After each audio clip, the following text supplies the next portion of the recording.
ఫిబ్రవరి 20వ తేదీన నాకు మధ్యాహ్నం 2 గంటల సమయంలో దొంతు చిన్నా గారు ఫోన్ చేసి, నాకు అనేక సంవత్సరాలుగా నాకు మంచి మిత్రుడు, అనేక ఉద్యమాల్లో మేము పాల్గొన్నాం, మా బీసీ సోదరుడు. దాంతో పాటుగా పార్టీ కార్యాలయం నుంచి కూడా ఫోన్ చేసి, ఈ రోజు బీసీ సెల్ అధ్యక్షులుగా ఆనాడున్నటువంటి కొల్లు రవీంద్ర గారు ఊళ్ళో లేరు, బయట ఉన్నారు, మీరు గన్నవరంలో దొంతి చిన్నా గారి మీద ఉదయం వారి ఇంటి మీద దాడి జరిగింది కాబట్టి వెళ్ళి కేసు పెట్టించండి అని చెప్పినప్పుడు, నేను ఒక పెళ్లిలో ఉండి ఒక శుభ కార్యక్రమంలో ఉండి నేను అక్కడి నుంచి అడావుడిగా బయలుదేరి గన్నవరం వెళ్ళాను. కార్యాలయంలో అక్కడ మా నాయకులందరూ కూడా ఒక 20 మంది కూర్చుని ఉన్నారు. కేసు రాయాలంటే మాకు ఏ లాయర్ కూడా రాలా. అప్పుడు నేనే ఆనాడు రిటర్న్ గా కేసు రాసి ఏం జరిగిందనేది దొంతి చిన్న గారు రాసి మేమందరం కూడా స్టేషన్కి వెళ్ళాం. స్టేషన్కి వెళ్ళిన తర్వాత మాత్రమే డైరెక్ట్ గా స్టేషన్ దగ్గరికి పట్టాభి గారు వచ్చారు. మేము ఆఫీసులో దాదాపుగా ఒక అరగంట పైబడి మేమందరం కూర్చుని డిస్కషన్ చేసి ఈ కేసు రాయటం. అదేవిధంగా అక్కడ సత్యవర్ధన్ కూడా ఆ కంప్యూటర్ ఆపరేటర్ గా ఆ పేపర్ కావాలంటే మంచి కావాలంటే కూడా తను కూడా అక్కడ ఉన్నాడు. మేము కేసు పెడతా ఉన్నాం. ఎస్ఐ గారు సిఐ గారు నిలబడి ఉన్నారు స్టేషన్ ముందర. మేము పట్టాభి గారు వచ్చారు, మాట్లాడి చెబుతున్నాం. లోనకు కూడా వెళ్ళా, బయటే నుంచున్నాం.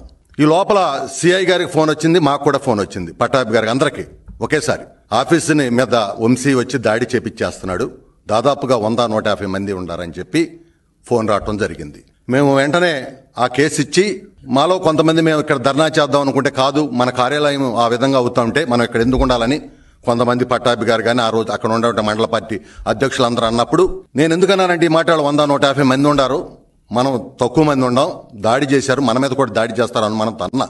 సరే ఏమైనా సరే వెళ్దాం అనుకున్న అందరం ఒక మాట తీసుకుని రోడ్డు ఎక్కాం.